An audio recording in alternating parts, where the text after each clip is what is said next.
Hey kids, what's up? It's Moss, and it is a little bit of why do I own this action?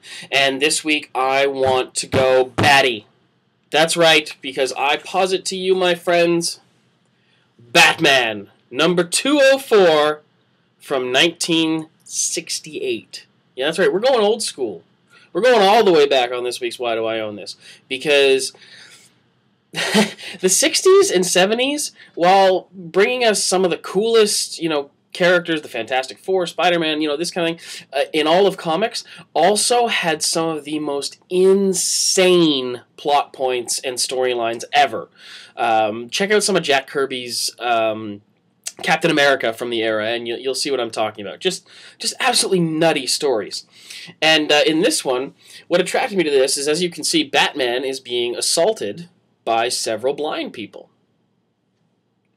And I figured, since he is the Batman, that something cool had to be going on there. So I picked up the book and I read it, and it starts off with what is the equivalent of a splash page in 1968. You'll see the nice gutter running through the middle of the image there, where this poor fellow, he's died, and he says, "Oh, they found out I'm Batman, Commissioner. What do we do?"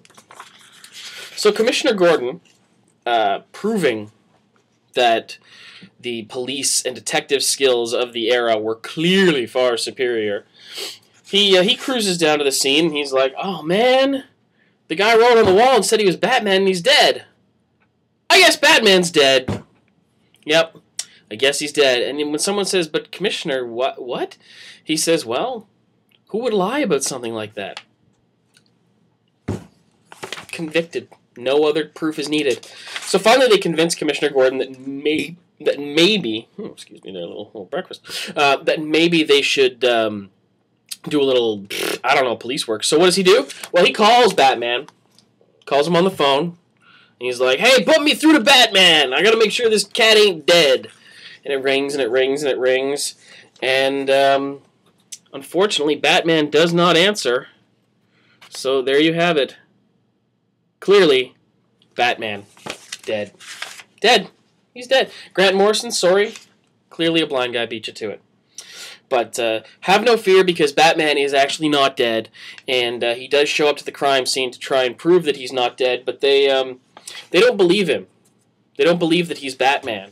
So he has to do all kinds of tricks and steal evidence and be Batman-type Batman-y stuff so that he can get home. One of the other cool things about this is the villain, who they called the Schemer, clearly played by the Owl from Daredevil comics. So even with an owl here, it's nice. It's good to see. I don't know who came first, the Schemer or the Owl. This is an age-old question. So why do I own this? Because, well, I needed to make sure Batman wasn't dead. Uncle.